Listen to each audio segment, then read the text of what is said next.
ইন্নাল হামদালিল্লাহ নাহমাদুহু ওয়া নুসাল্লি আলা রাসূলিহিল কারীম আম্মা বা'দ ফাআউযু বিল্লাহি মিনাশ শাইতানির রাজীম বিসমিল্লাহির রহমানির রহিম কুল হাল ইয়াস্তাবিল্লাযীনা ইয়া'লামুনা ওয়াল্লাযীনা লা ইয়া'লামুন।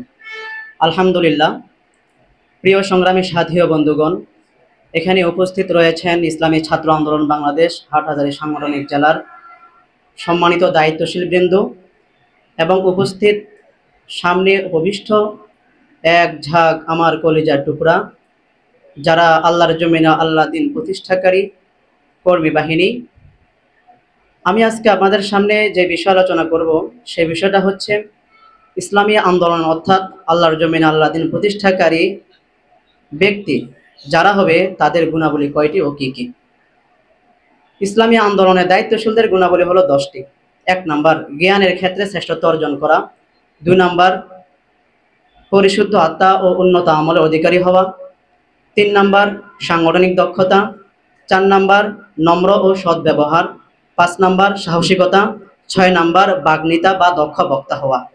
7 নাম্বার, সময়ানুবর্তিতা। 8 নাম্বার, অনুপ্রেরণা সৃষ্টির যোগ্যতা। 9 নাম্বার, কর্মীদের মাঝে ইনসাফ কায়েম করা। 10 নাম্বার, ইসলামী আন্দোলনের জন্য সর্বোচ্চ কোরবানির মন মানসিকতার তৈরি করা। এই 10টি গুণাবলী হলো যারা আল্লাহর জমিনে আল্লাহ দিন প্রতিষ্ঠা করতে চায়। জ্ঞানের ক্ষেত্রে শ্রেষ্ঠত্ব অর্জন করা। জ্ঞানের ক্ষেত্রে শ্রেষ্ঠত্ব অর্জন করা কেন? কারণ হচ্ছে আমার মাঝে এবং সাধারণ মানুষের মাঝে যদি পার্থক্য না থাকে তাহলে আমি আল্লাহর জমিনে দিন প্রতিষ্ঠা করব, এটা অসম্ভব হয়ে পড়বে। এই জন্য সাধারণ মানুষ এবং আমার মাঝে যেন পার্থক্য থাকে, সেজন্যই জ্ঞানের ক্ষেত্রে শ্রেষ্ঠত্ব অর্জন করা। আল্লাহ রাব্বুল আলামিন পবিত্র কুরআনুল কারীমের মাঝে বলেছেন, কুল হাল ইয়াস্তাবিল্লাযীনা ইয়া'লামুনা ওয়াল্লাযীনা লা ইয়া'লামুন। হে নবী, আপনি বলেন, যারা জানে আর যারা জানে না তারা কি সমান? তার মানে যারা জানে আর যারা জানে তারা কখনো কি হতে পারে না? সমান হতে পারে না। এই জন্য ইসলামী ছাত্র আন্দোলন আমরা যারা করি, আমাদেরকে ইসলামী ছাত্র আন্দোলনের নেতা কর্মীরা এই 10টি গুণাবলী হাতে কলমে এবং প্র্যাকটিক্যাল শিক্ষা দিয়ে থাকেন।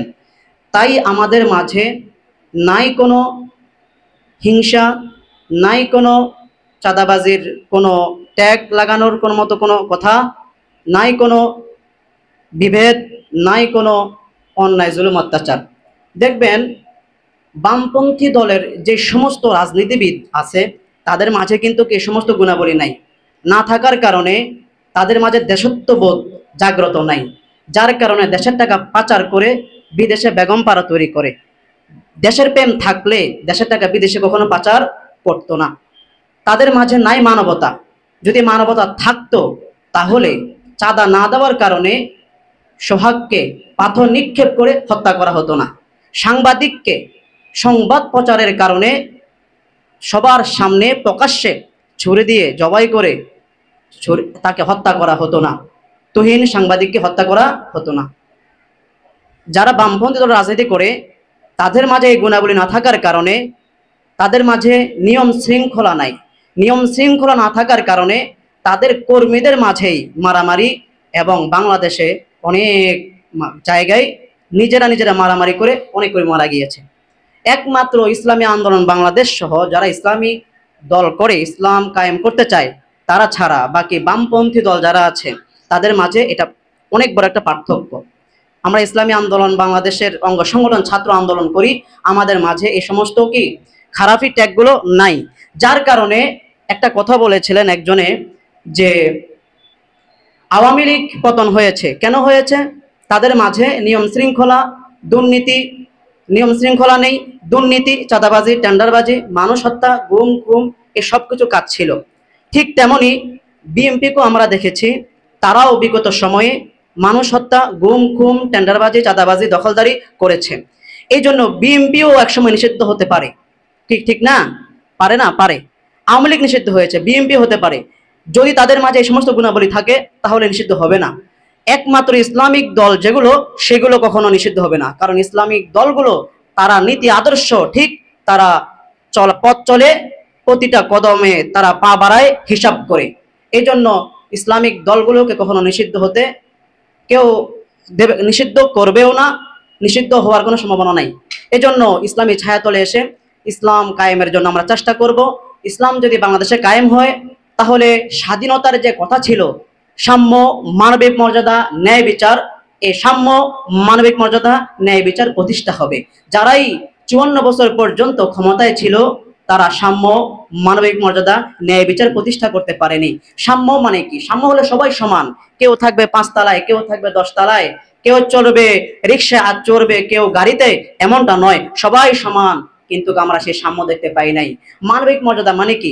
আমি মানুষ, আপনিও মানুষ, মানুষ হিসেবে মানুষের মাঝে একটা মানবতা বোধ থাকা দরকার। আমি মুসলমান, সে হিন্দু, খ্রিস্টান, বৌদ্ধ, যাই হোক না কেন, মানুষ হিসেবে মানবতা থাকা চাই। সে মানবতা কিন্তু আমরা দেখতে পাই নাই। ন্যায় বিচার, ন্যায় বিচার কিন্তু আমরা পাই নাই এই 54 বছর পর্যন্ত। ন্যায় বিচার মানে কি? আপনি যখন আপনার কোনো মামলা মোকদ্দমায় পড়েছেন, ন্যায় বিচার পান নাই, বরং টাকাওয়ালা যারা, তাদের পক্ষে রায় এসেছে, কেন টাকার পাওয়ার ছিল। গরিবের পক্ষে কি আসে নাই? রায় আসে নাই। নির্দোষ হওয়ার পরও গরিব কি করেছে? জেল খাটতে হয়েছে, ঠিক কিনা? ন্যায় বিচার আমরা পাই নাই। অতএব আমরা ইসলামী আন্দোলনের অঙ্গ সংগঠন ছাত্র আন্দোলন ইসলাম, দেশ, মানবতা নিয়ে কাজ করে থাকি এবং কি সাম্য, মানবিক মর্যাদা, ন্যায় বিচার আমরা প্রতিষ্ঠা করব যদি আমরা ক্ষমতায় আসি।